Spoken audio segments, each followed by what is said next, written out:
This is Trend Following Radio, where great thinking comes alive. Nobel Prize winners, legendary traders, best-selling authors, and the pros that know what drive us irrational human beings. I am your host, MICHAEL COVEL. Not filtered, raw, honest. That's my passion.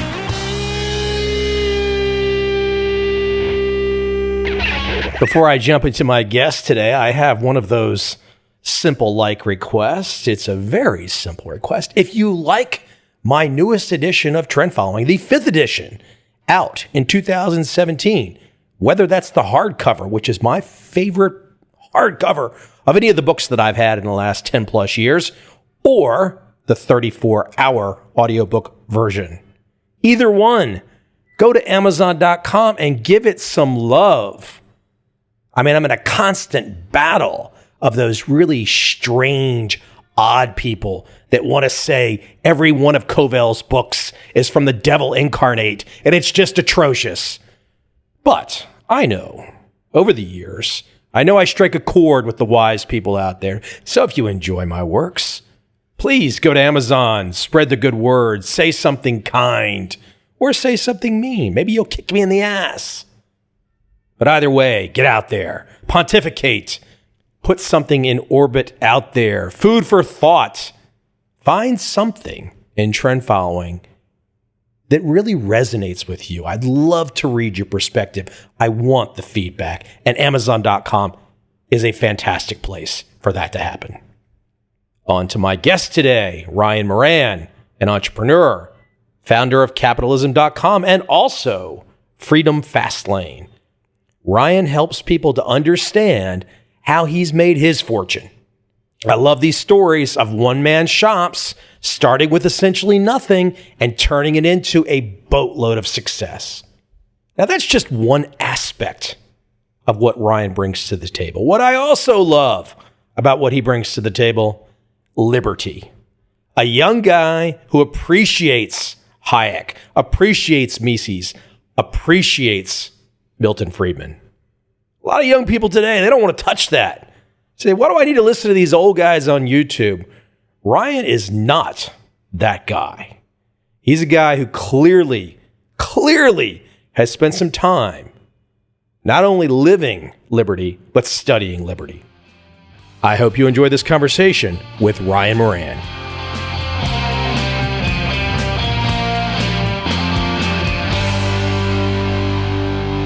So Ryan, I've got someone that works for me. Been working for me for like 5 years. He's a nice guy. Lives in Southern California. Fairly progressive guy. A little bit different than my liberty views. And we chat about various things. He's in his early 30s, and he shared with me recently a picture, a profile, a Tinder profile of one of the young ladies that he was interested in. And at the bottom of the profile, it said what she didn't like. And it was like, number one, I don't like capitalism. And it struck me. It's like what's the other choice? Where are we going? What do we, there's no perfection here, but where are we going? What's the next choice? I really think that there is, since we don't have the chance to live side by side with the Milton Friedmans and the Hayeks and the Mises, a lot of these older voices have become these fantastic YouTube clips we can go access. But I don't know if people today, perhaps in the millennial generation, are feeling or even understanding why capitalism is so important. Am I completely off base?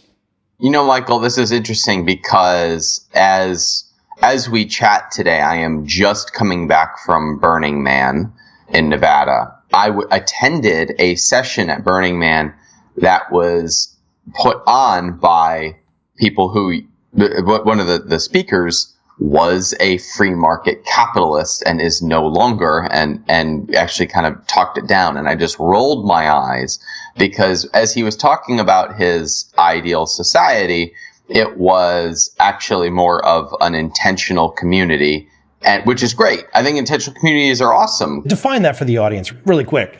Yeah, an intentional community would be where individuals voluntarily live within close quarters in order to create a sense of community. So you might have shared meals, you might have shared childcare, and everyone kind of participates in the community. And I'm sitting there with my head in my hands going, you realize, like, go for it. That's great. I think it's an awesome way to live. And the only way that that can work is in a free market society where someone is earning enough to support the community.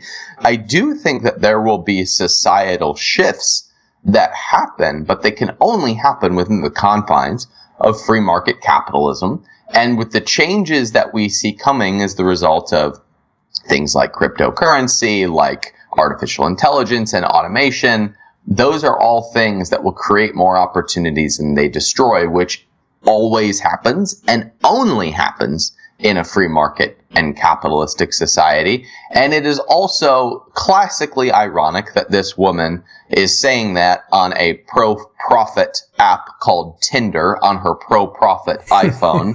In her pro-profit country. In a world, in a generation that has enjoyed more wealth and prosperity because of free market capitalism. The irony just drips off the phone. Let's try and unpack it a little bit. Let's put our best Daniel Kahneman hats on and talk about the psychology there, because it is, I'm guessing, look, I can look at a lot of younger people today. I can see a lot of the marches. There's anti-capitalism protests. I'm sure on an IQ basis, these folks are not necessarily dense. I'm sure there's some bright people. And look, there's all kinds of political motivations to get power under whatever umbrella somebody wants to march under. But I wonder about the masses that are buying into this idea that, capitalism is passé, it's past its time, and there's some new other thing we can go to. Speak more to your Burning Man experience and what you're seeing on the ground, because I'm guessing that a significant number of people there, maybe they're not completely against capitalism, but they're talking like they are.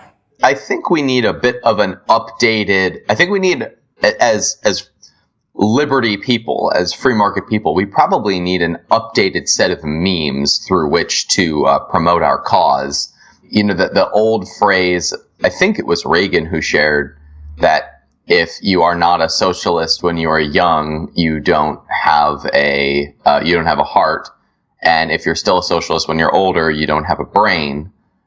Today, I think it's more like, if you hate capitalism when you're young, you post about it on social media and have all your friends share it. If you don't love capitalism when you're older, you're broke. I think that eventually people see that they want to be the authors of their own lives. I have found that when I communicate with individuals under the concept of freedom, and I simply say, do you want to author your own life? Do you want to define things on your own terms? Do you want to keep what you earn just so that you are rewarded for the value that you bring, so that you can bring as much as you'd like? Then we have a different conversation. Because capitalism is indeed the umbrella of freedom, because that is just the economic system through which we're rewarded for the value we bring to the marketplace. So I think if we communicate with individuals and just talk about freedom, I want people to be free to live in intentional communities if they want. I actually think that's a pretty cool way to live. And I think that people should be free to be able to buy land and build skyscrapers on them too. I'm not sure what the intentional community really, does that mean like 20 people share a bed? What does this mean exactly? You're going to have to fill it. I don't know. Some might. I mean, this would be the equivalent of, it could be anything from the extreme of someone buying a building, creating a bunch of apartments inside of an old abandoned building and giving them away for free, but as a mix between his friends and homeless people as a service. And those can be disasters. Or there are individuals who buy plots of land and build their own town because they want to be around, 100 people that they love and care about. And then there are people who do some mix of it where they just, my friends in Eden, Utah, just buy real estate within kind of the same neighborhood. They collectively own a mountain and they go skiing together, and they have a couple buildings that they share for meals and things like that. Not necessarily terribly unique. This has been since the dawn of time. People share and friends together on things. Of course. I only bring this up because the meeting that I went to at Burning Man was a group of individuals who were looking to kind of opt out of the system being capitalism, and this being one of the routes that they were pursuing, which was kind of laughable to me, because the only way that would exist, that possibility would exist, and that they could actually do it was through a free market society where they had the freedom to define life on their own terms. And then, of course, they spent the rest of the time talking about how they could possibly fund it by borrowing from people who had actually created value in the world. Speak to equality there, because I'm imagining this group that wants to get together and share things, a noble idea. But, people are people. And, there's going to be strivers. There's going to be people like you, people like me, people like Jeff Bezos. And they're going to say, you know what? I'm going to really push the envelope. Actually, I'm not comparing me and you to Jeff Bezos yet. Give us a little time, right? But this idea of striving, there's always going to be someone in that bell curve that's pushing harder. And I wonder, when the folks are starting to put together the groups where they're imagining this equality, there's always a conflict there, because you always have somebody that's not pulling the weight and somebody that is pulling the weight. And I think that doesn't necessarily mean that the person that's pulling the most weight won't have a problem providing for the others. You can see where it gets a little tricky, right? Can I say something controversial here, Michael? I hope so. During this same workshop, there was a discussion about equality between the sexes and the argument that capitalism is harmful to women. And I raised my hand and I said, you realize that women are freer than ever as a result of free market capitalism. Their incomes are growing faster than men's. They graduate at a higher rate from college than men. Women out of college actually often out-earn men. Women are now being preferred hires at a lot of companies. It's because of free market capitalism that women enjoy the highest standard of living that they ever have in their history. That didn't go over very well. I think that it is through free market capitalism that we enjoy the most equality, and that we actually raise the standard of living for even those who are not willing to work as hard as someone like you is. What is their retort? Why does that not go over well? Though the retort is usually spouting a bunch of statistics about the gap that currently exists or the problems that we see in the world.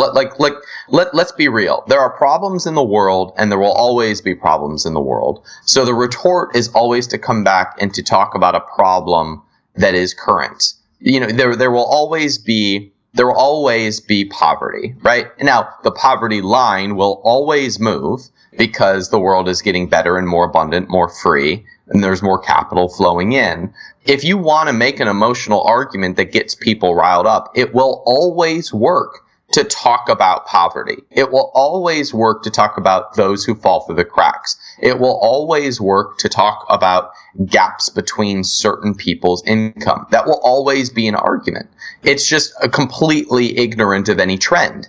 It's completely ignorant of the trend that things are improving, or that a gap is closing, or that standard of livings are going up, or that real incomes are up. That is ignored, and that is how you can identify a lousy argument. Are you talking about now, or are you talking about the trend? Which, of course, we talk about trends here. Well, evidence of that is one of the trends that I hear people kind of worried about is things like artificial intelligence. Artificial intelligence is a great example of where people will stand up and say, and speak out of fear and say what might happen. But if we look at history, every single innovation has only ever created more opportunities than it has destroyed. You mentioned Jeff Bezos. Jeff Bezos has made me a very wealthy man. He has made a lot of my clients and students very wealthy people. Because of Amazon, because of the increased purchasing power that has happened there, I built my companies based on there. We have hundreds of $1 million success stories of people who sell products on Amazon because one man worked harder and got really, really rich. Thank God for Jeff Bezos in my world. So as we have more innovation, we create more opportunities, not destroy them. And that makes more quality and that drives down prices. This is why we love capitalism. Can I go somewhere controversial? I hope so. I have had quite a few people on this podcast that have said very succinctly, that probably when it's all said and done, at least during this maybe 100-year block of time, Jeff Bezos will go down as probably the greatest CEO of them all. I mean, what's happening with Amazon is just absolutely amazing. I grew up in the Washington, D.C. area. For those of you that don't know out there in the audience, Jeff Bezos owns the Washington Post. The Washington Post, I think on any day of the week, you could find writing and commentary that probably over an 80 or 90% threshold really feels like something that's against capitalism. And I find, because, I bring up the example early on with the young lady on Tinder saying she doesn't like capitalism. Clearly, Jeff Bezos likes capitalism. Clearly, the Google guys like capitalism. Clearly, the Apple team like capitalism. Elon Musk likes capitalism. I find it interesting, and I'm curious if you would like to go down the path a little bit to try and explain perhaps that while these guys and these men and women at various companies that are pursuing this great tech paths, producing like crazy, it's capitalism 101, but then when they get the microphone sometimes, they go down this path that, if I'm a high school student, I'm confused. It seems like mixed messages. I think there are two things at play here. My mentor, Dan Sullivan, would actually say that he finds that a lot of really successful people feel guilty about their wealth. They thus need to do something in order to absolve their own guilt. And this is why they usually talk about the evils of capitalism. But I think the real thing at play, I never knew how I felt about Dan's opinion, but I think the real thing at play is a confusion between capitalism and cronyism. I don't like cronyism at all. I've never been that big a fan of the way that Donald Trump made his money. Now, we could have a completely separate conversation about his politics, but I was never a huge fan of the way that he made his money because it was usually done with government contracts. I don't fault him for that. The incentives were built in for that. It's not really his fault that those incentives were there. But I think that when the government gets involved, you create malinvestment and you create a legitimate argument that something is wrong. And I think that is most people's opinion of capitalism, is they view it as force, and force can only come from government. There is no force in a free market society. There's none. You can't.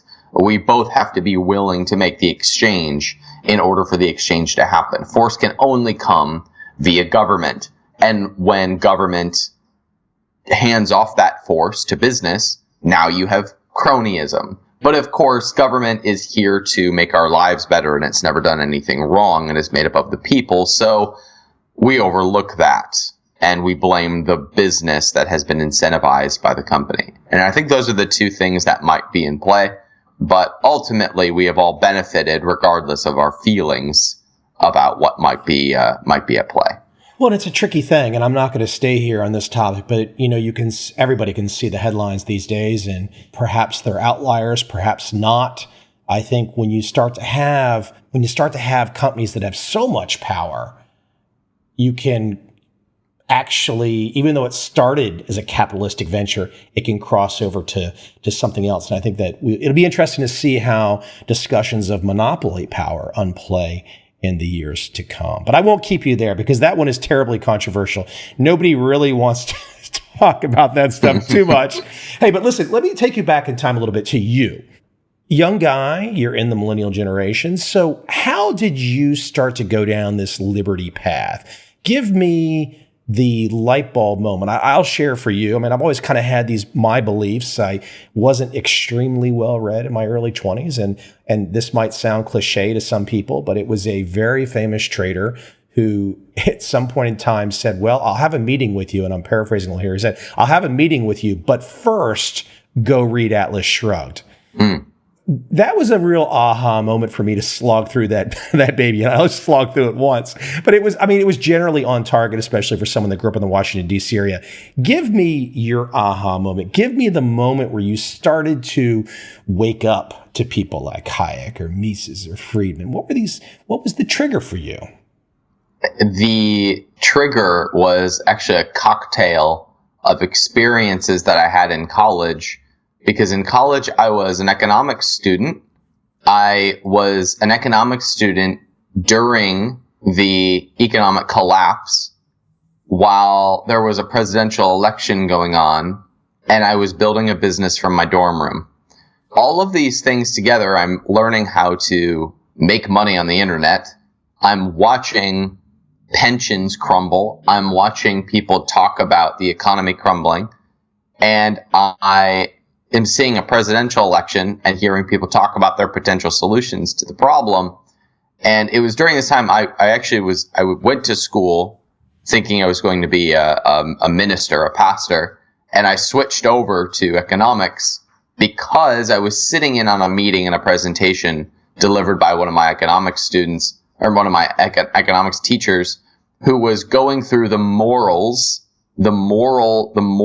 behind economic systems.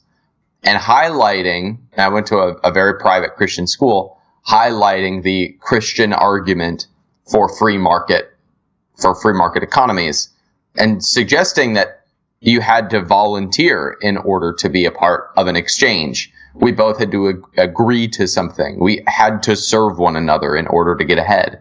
Now, what was going on in my head, and actually I don't think I've ever shared this publicly, but what was going on in my head at the time was my business was starting to take off, pay for my tuition, and then some. I was on pace to make $100,000 from my college dorm room, first year, 18 or 19 years old. And I was feeling really guilty about it because I grew up the son of a single mom who would cry in the other room when the washing machine broke, who, people would bring over canned food for us to support us. I felt pretty guilty about surpassing my parents as well as the other peers that I had around me. And to hear my economics professor talk about the fact that money was simply an exchange of value. Money had no right or wrong. It was simply what we wanted as a result of that money, and were people willing to trade for it? I realized I was actually doing a good thing, not a bad thing. And that was my first light bulb moment. But it was during that time that I also was fascinated with the 2008 presidential election, and I watched the differences between Fred Thompson and Ron Paul and Mitt Romney and Mike Huckabee and Hillary Clinton and John Edwards and Barack Obama talk about their solutions to these problems. And I found this fascinating, that anyone could suggest that the government could do anything about it when they got us into the mess. So watching all of that unfold, my business, my studies, and the presidential election while the crash was going on, was a fascinating time to be a student. And that's what framed my opinion that capitalism and freedom are the best thing that we could possibly do for our families, for our kids, for the future, and for anything that we want to see in the world. And that's why our tagline at capitalism.com is create the change, because it's the only system through which you can define the world as you choose. Yeah, nice domain name. I like that one. Thanks.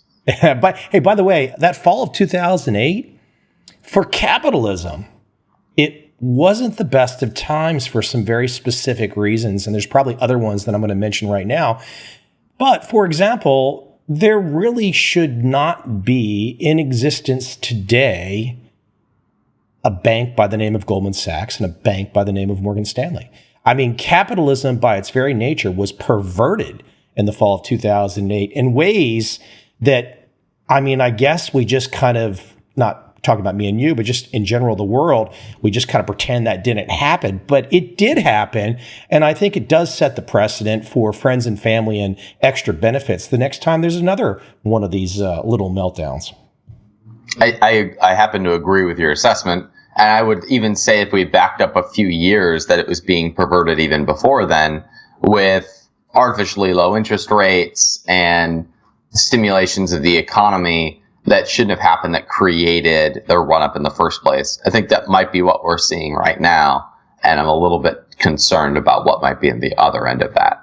Hey, by the way, let me keep it on one personal thing for a moment because you opened it up and I'm curious if you would expand. You mentioned the Christian background, the Christian school, but I think I've seen somewhere that you described yourself migrating to an angry agnostic at some point in time? Yeah. At one point, I'd say I migrated over to angry agnostic. I don't consider myself religious anymore.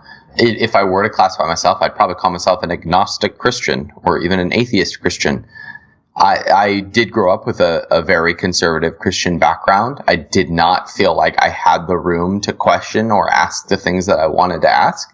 And that made me pretty angry there for a while because no one had any answers and no one told me it was okay to wrestle with those things. So I did go through a period where I felt very anti-religious, although I don't feel that way anymore, but I don't consider myself a religious person. It's amazing because skepticism, even to this day, on so many topics is, don't go there. Don't you dare question the state dogma, the group dogma, the cult dogma. Don't you dare question or ask anything that might cause the group to think outside the box. Because again, there's a lot of power in keeping the group marching, or I should say running like sheep. It's almost like the sheepdog, keeping everybody going in one direction. Blinders on, don't think. I think you're right, and I wish you weren't. I want to say I think that's changing because anyone can have a platform now. But then I see all the anger on social media and I realize I'm probably wrong. Yeah, the anger on social media is crazy. And let me keep you at this kind of millennial generation for a moment. And you just being at Burning Man, what an interesting experience. I've never been. But speak to the overall mindset there. You, with your particular views, did you feel like you were a minority thinker there? I mean, speak to going and the whole process there for you. Yeah, I don't think I was in the minority at all. And most of the people there that I interacted with happened to be entrepreneurs or people who had succeeded in life. It tends to attract that type of a crowd. There are a lot of talks on cryptocurrency and artificial intelligence and a lot of new emerging technologies.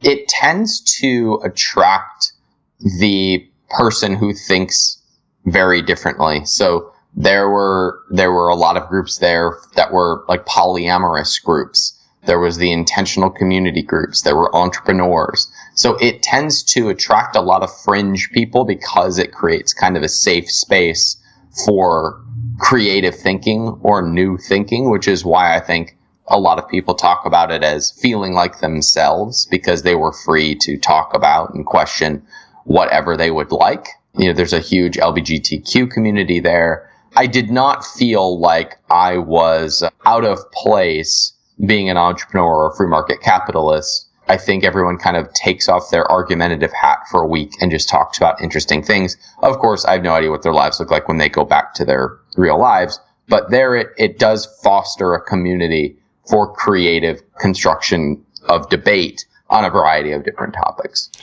There's this great video out there. I'm sure you've probably crossed paths with it, even if you don't recognize the name. But Alan Watts, a Zen master from back in the day, has got this "If Money Was No Object" video out there. Pretty classic on YouTube. But you've got this great video that I caught the other day, and you were speaking about cancer. I would love for you to relay that story because, there is so much truth in the idea that we create. And, most of our reality is just created in our own brain. And we need tools and we need techniques to get out of our head, to go in certain directions, to get the feedback and new experiences, to get the adrenaline rush, to keep going and striving. And if we don't have those tools, and sometimes they're just kind of like, mental gymnastics, is kind of like what you did in your cancer story. What do you explain that? Because I think it's really, really, really important for people to get outside of themselves and see how much is possible when you just let go. Yeah, our brains are not made to make us happy, Michael. I think we often believe that that's the case. but they're not. Our brains are made to make us survive. And in fact, if we even look at the brain science of happiness, happiness is experienced when our perception of survival goes up. What a mental bummer.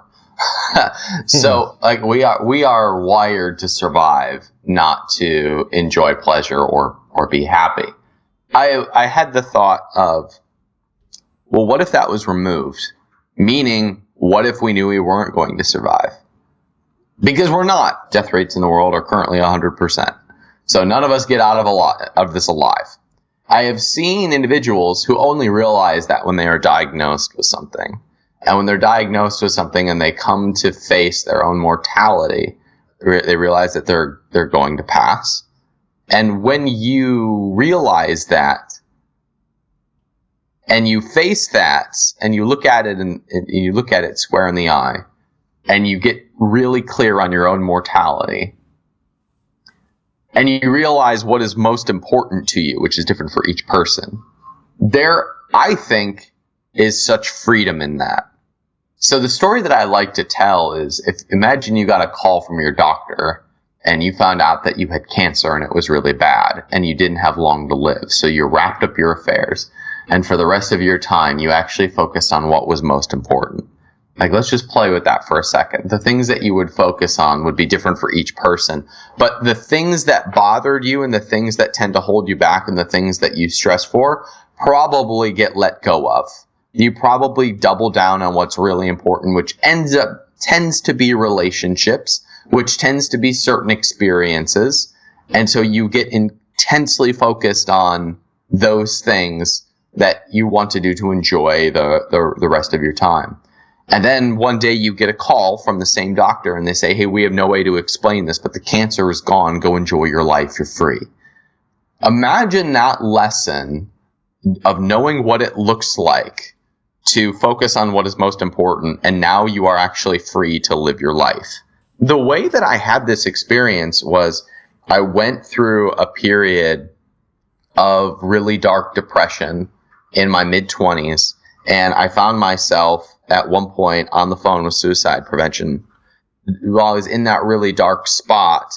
And I actually considered, maybe I don't want to be here anymore.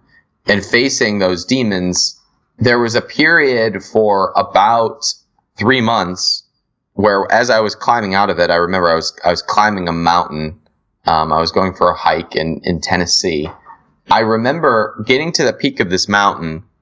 There was kind of a dangerous slant towards the end, and my friends were like, hey, I think we should cut it here. And I was like, I was on the phone with suicide prevention hotline 3 months ago. This is all bonus time for me. I am climbing to the top of this mountain. The freedom that I experienced as a result of this is all bonus time. Like none of us, the odds of being a human are mathematically zero. It's impossible. It can't exist. And yet here we are and we're aware of ourselves. And because of that, this is all a gift. This is all bonus time. So we might as well make the most with our bonus time rather than worrying about the things that stress us out because our biology tells us that we have to survive. That was probably the most scientific way for me to explain what is actually a very emotional experience. If you have it, I think when you get very clear that you're with your own mortality, you're then free to define life however you would like it to be. Let's stay with that word freedom for a moment. Let me see if I can get a little controversial and maybe I can push you on this. This is a word that I think we hear all the time. We hear leaders talk about it. We hear media talk about it. We hear people talk about it. I've got probably, maybe 20 years on you, but I basically put up a website in the mid-1990s, and I've gone down a similar path in a way, getting that feeling of feedback from the audience and seeing it turn into a nice venture, etc. Speak to the phrase, the word, it's not really a phrase, the word job. I see this so many promises where it's like, I can't imagine being part of the mass out there and then flipping on the media and hearing a politician or some other leader saying, we're going to get a job for you. We're going to get a job for you. And it's like, Everything's wrong about that. Everything is wrong about that because it's just satiating people for the moment. The moment might be their entire life. But my God, in 2017, when you can choose to do anything, who chooses to have zero freedom for an entire lifetime? Now, look, I'm not talking about the edges. On the edges, there is extreme poverty on the edges. People are just trying to get by and get something to eat, take care of their kids. I get it. But there are significant numbers of people in the industrialized world where they are literally choosing to, I've got a job. It's kind of a robotic type thing. It's almost like the Matrix. Help me here. What am I getting from? Well, you mentioned the word freedom, and like freedom is space. Let's be real. All freedom is the space to make choices. The problem is that it requires that we actually make choices. I like to compare freedom to an empty room. You know, there are people who say, I want to leave this relationship or this job so that I have more freedom. It's kind of like saying I want to get rid of my couch and my desk so that I have more freedom. Freedom is a set of choices, and you can make choices to clear out the old junk, but it really isn't very enjoyable until we fill the room with stuff we actually enjoy. So freedom is the space through which we can make choices of things that what we actually enjoy, or the things that actually give us the life that we want. But that requires responsibility. It requires courage, both of which are not necessarily fun things to practice. So of course it's going to be a popular argument for a politician to stand up and to say, I will make this decision for you by giving you a route, by filling the room for you, by filling up your bank account with certain jobs. I will take care of this for you. I think that's where the argument stems from. The good news for us, the bad news for people who want to have decisions made for them, is I think the 9-to-5 is a dinosaur. I truly believe that jobs, as we think about them, are disappearing. I'm of the opinion that basically everyone will work for themselves unless they voluntarily decide to join an organization because they really believe in wherever it is going. But I think that you will see, I mean, we already see the explosion of freelance. Let me interrupt for one second. You're the first person to expressly state that on this podcast. I believe it 100%. And I always feel a little funny saying it. But I think you're right on that everybody will be their own master at some stage. Yeah, I think that's the case. I would even say everyone is already an entrepreneur, because an entrepreneur simply trades they trade some sort of value in exchange for money. Some people have one client and it's a boss that puts them on payroll. But I think that as more people realize that they can make more money and hone more skills and become more specialized, being on one specific thing that they pursue, I think that they realize that there's 20 hours a month that they spend at their job where they actually create value. So why not keep two of them, make double the money and work half as much? And I think that is going to be the trend that we see, where we have more freelance, we have more 1099 employees versus the traditional 9-to-5. Let's do it the old fashioned way. I just think it's an old model, and people are going, as the millennial generation matures, I think you'll see politicians espouse that less and less. As the millennial generation matures, I see direct evidence. I don't remember this when I was 25, 26. There was no, in the mid 1990s, when Netscape was going public in 1995, there was no, I don't want to get too political here, but there was no Antifa that was really against kind of capitalism kind of thing. There wasn't this.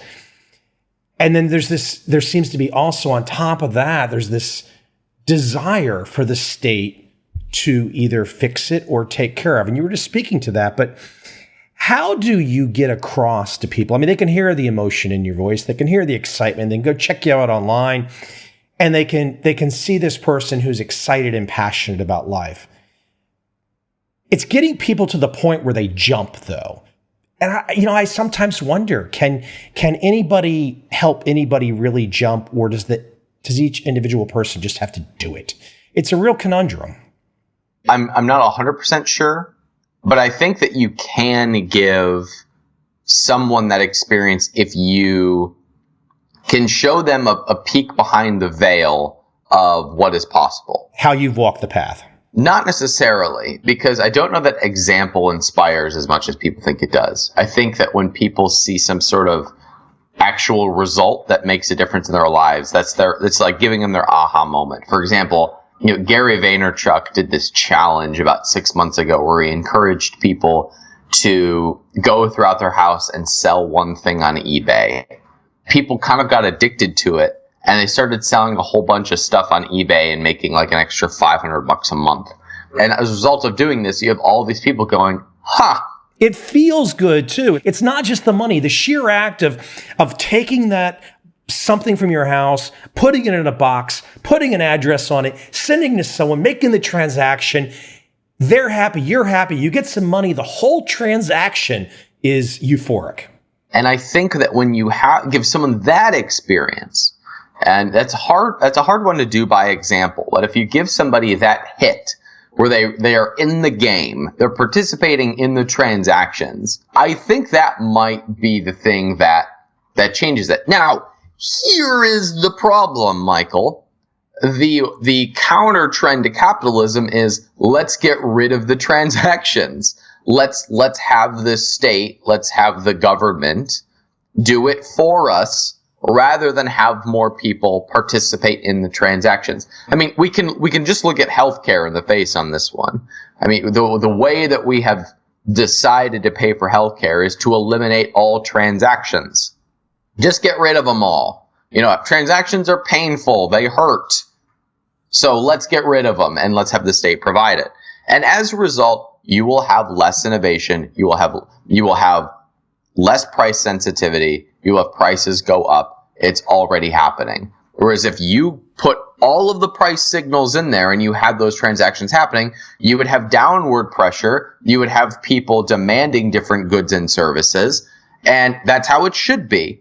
So I think it is more getting someone to participate in the transaction, and that will happen if we allow freedom to exist.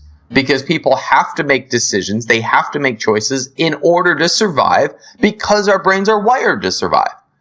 I think if you allow people to succeed or fail on their own merits, if you give them this space to make their own decisions, and if you allow free markets and capitalism to exist, I think you allow people to enjoy the pleasure of the transaction to get in the game, and I think that's when you give them the light bulb moment. Okay, I'm with you philosophically, 100%. Now, across the backdrop that you just described, we are going to continue to have the Goliath, the state, exist. It's going to be there trying to seduce, trying to bring people over to the dark side. So I think there's a twofold issue here where it's like, yes, take Ryan's thought process, go that direction, but you are always having to fight against kind of turning the volume down on the other side. It's like the angel and the devil on the shoulder. I mean, you've really got to turn the volume down and not listen, because that other side is going to look good. There's a lot of happy people and they're all smiling and they got suits on and they're talking about free money and free jobs and free this and free that. And it sure looks good. And there's no pain. I mean, all the pain's been eliminated. There's complete equality. I mean, there's a whole machine of propaganda going on competing against what you just described.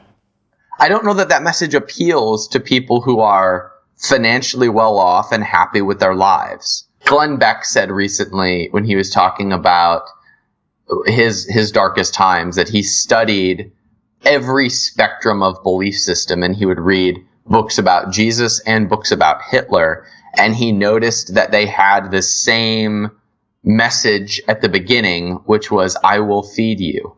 That I will feed you does not really appeal to the person who's full, except for me, because I have a crazy appetite. But to the person who is well off, saying, I will take care of you, doesn't really hit very well. So if you have a prosperous, free, happy society, I don't know that argument makes sense. Now, we are seeing more innovation in history than we've ever seen in our lives. The trend is to have more individual power, more individual responsibility, because We are seeing the need and the necessity of the state go away. State's not going away, but the necessity is. So I think and I hope that as you have more empowered people, you have less you have less demand for the state. Now, I consider it my job to help people have that experience through entrepreneurship. If we can create more of that abundance, then we have less of the need of people saying, who's going to take care of me? Who is going to feed me? I just want the state. So I think that argument only appeals to a survival mechanism. And if you have people having that met through things like being in the game, then I'm not sure that they have the same demand for a state. You know, I have been witnessing recently here some, in America at least, some discussions about tax cuts. And I don't really know that they really do much for me anymore, because I say to myself, if 50% of America has no savings, if 50% of America is on welfare, it's hard to make that argument when so many people are attached to the state. So I think you're right. If somebody has got to the other side already, then the state is what it is. It's kind of like just the big sow in the corner, you know. But if you are attached to the state, and I think this motivates you too, is getting people to break a certain type of thinking and having them come over to your side. It's definitely a challenge these days. I mean, we just watched a presidential candidate in America who openly declared that he's a socialist. I mean, that's quite different than what the path that you've gone down. I think you just gave me a braingasm, Michael, because as I'm sitting here listening, I'm imagining a world. I'm imagining a world where people actually had that experience of being in the game, of making a transaction where the state was the big Sal in the corner. And I think that you can give someone that experience if you take them to the other side. And I just had the thought, what a joy to be able to take people to that other side. It's very possible, for sure. I mean, I'm with you. It's doable, 100%. And those individuals who supported a candidate who was, openly socialist, once again, they're by and large coming from they're on the other side of disappointment from the state. They got a lot of federal loans where the government said, I will take care of you. They now are experiencing the weight of that because student loans, for example. That's what I'm suggesting. Yeah. And my hope here, my biggest hope for the Trump presidency, my biggest hope of the next however many years is that we finally realize, okay, government can't help me. Government can't do anything for me. I hoped that the government would make my college free. I hoped that it would make my health care free. And now my health care is terrible. I'm crushed under student debt. This person is in the White House and I don't trust him either.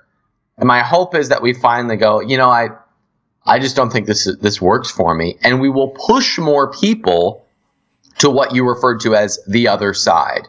We will push more people into survival mode where they have to make decisions and where they have to participate in transactions. If we do that, I think then we create real change. We then create the change. And of course, that will only happen through freedom and through capitalism.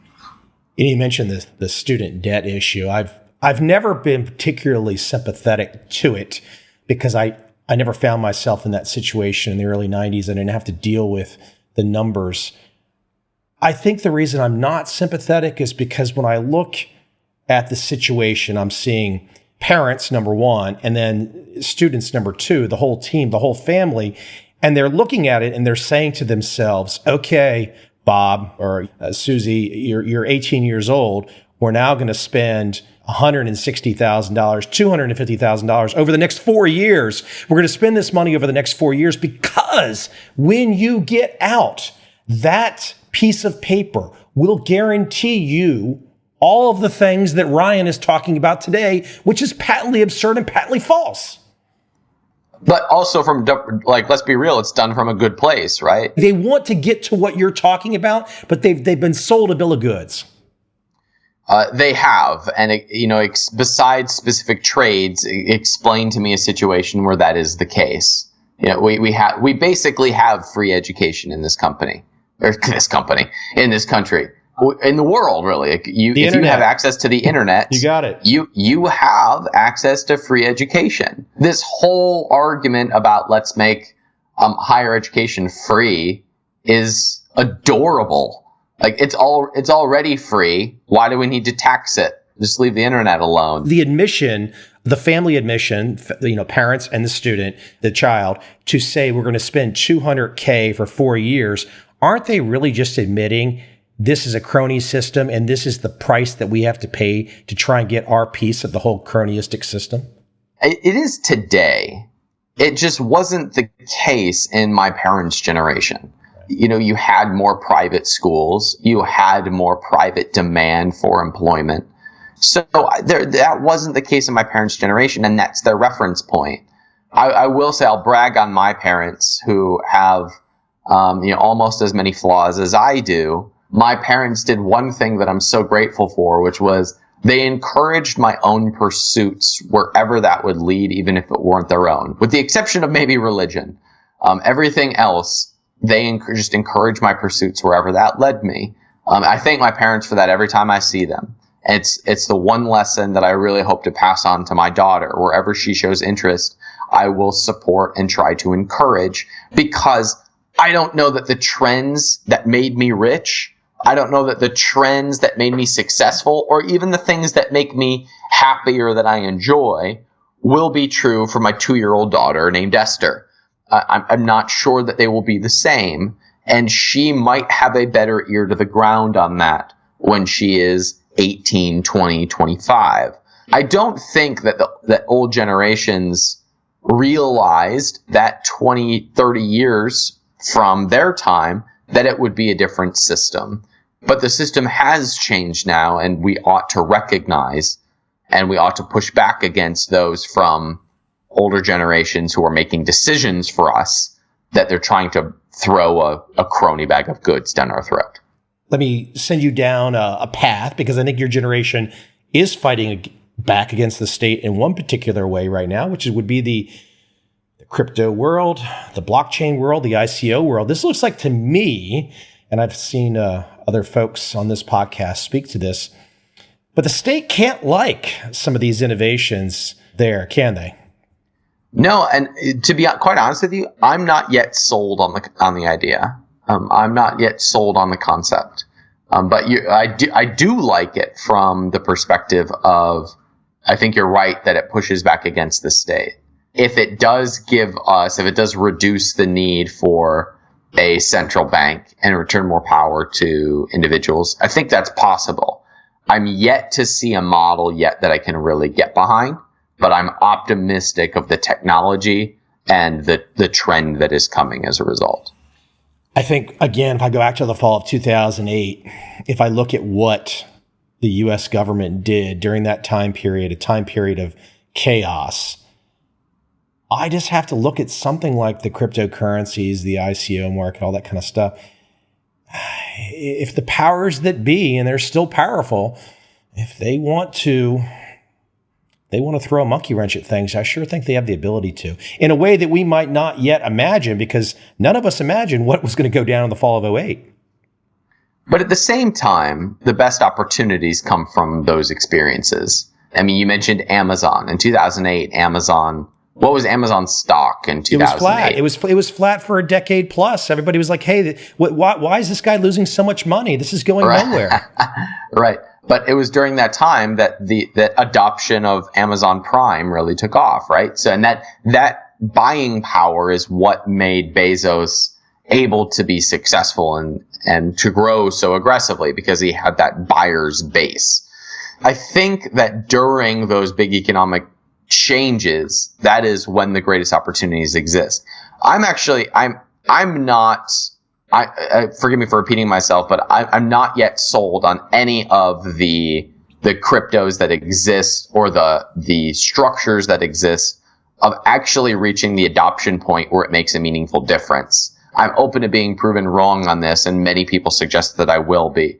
I don't think that it is a government thing, because ultimately people and demand can drive governments. And if you have enough demand for something, you can create systematic change. I'm just not yet convinced in any of the solutions to be able to have that power as of right now. And I do think that government is more powerful than the crypto trend as of right now. But that could change if there's a solution that comes out that changes the game. I think you kind of hinted at it earlier in the conversation that we could be entering at one of those bubblicious time periods. Who knows? But, I have to share with you, I was at an Argentinian steakhouse in Saigon, Vietnam last night, having dinner with a gentleman from Seattle and a 27-year-old San Diego female attorney who was selling him on the concept of Bitcoin to move money to the States from assorted Asian countries for assorted services. I was backing her view as a medium of exchange and like, look, if you need to get it from one currency to Bitcoin to the next currency, okay. And she kept saying, and it always goes up. And I said, now listen, if you want to sell your associate here on the idea as a medium of exchange, okay, it looks fairly stable in that sense if you're not going to keep it at Bitcoin. But the idea that you're going to say to me with a straight face and to him that it always goes up, you might want to hit the pause button there. Yeah, so this is where one of my primary concerns exists, is when people start to look at crypto as an investment. If we look at it as a means of exchange, awesome. Like, let's debate this. This is going to be great. But when we start looking at it as an investment, like, shivers go down my spine. Because really what people are doing is they're speculating. And every time you speculate, you have bubbles. It's a tech stock posing as a currency. And if we view it as an investment, it gets super dangerous. But if we look at it as a means of exchange, okay, all right. Now we can have a conversation about it changing merchant processing. Now we can have a conversation about it making transactions faster and easier. If we can talk about blockchain as making the exchange of personal property, and I bought a house yesterday. It was kind of a lot of paperwork and a laborious process. Blockchain could theoretically make that a lot faster and simpler. But if we pretend that we're buying it because it's a sound investment, this gives me the heebie-jeebies. Anybody must, not just you, anybody, before you get into any particular instrument, any particular market, any particular trade, know your uncle point, know your exit point before you ever get in. And if you don't know that, my gosh, you're probably going to pay the piper at some point in time, huh? No joke. You have to learn that lesson a few times in order to really get it. But yeah. Some people learn it quicker than others. Ryan, I could keep picking your brain here for quite a while. I'll have to get you on again, and we'll have to go down the path some other different directions. There are multiple places people can go check you out. And capitalism.com for one. Freedom Fastlane, it's freedomfastlane.com, right? Yeah, my podcast is called Freedom Fastlane. There I talk specifically about entrepreneurship because I found that entrepreneurship can be a great pathway to get people to what we've referred to on this podcast as the other side of giving people that different perspective. I think the best way that you can change your financial future and your own future and your mindset and your family and community is to build a business and invest the profits. I have a podcast called Freedom Fastlane that is all about getting to the other side, about starting a business, getting it profitable. I recently sold a business, so I've been talking about that a lot and how I've been investing the money. But my company and my company website is capitalism.com, and you can find the podcast at freedomfastlane.com. I assume because you are not past 30 yet, I'm assuming that capitalism.com was an acquisition because you would have been too young to register that sucker in the early 1990s. Yeah, I have a great story behind how I got that. Why don't we save that for round two? It'll force you to put me on again. Sounds like a plan, man. Hey, listen, I appreciate you coming on today. Hey, Michael, I love what you're doing. Thanks so much for having me.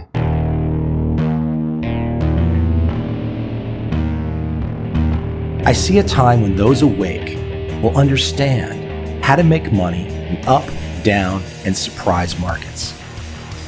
Whether new trader or experienced, college student or financial advisor, protecting against a crash or just trying to make a lot of money, trend following offers everyone an answer in uncertain times.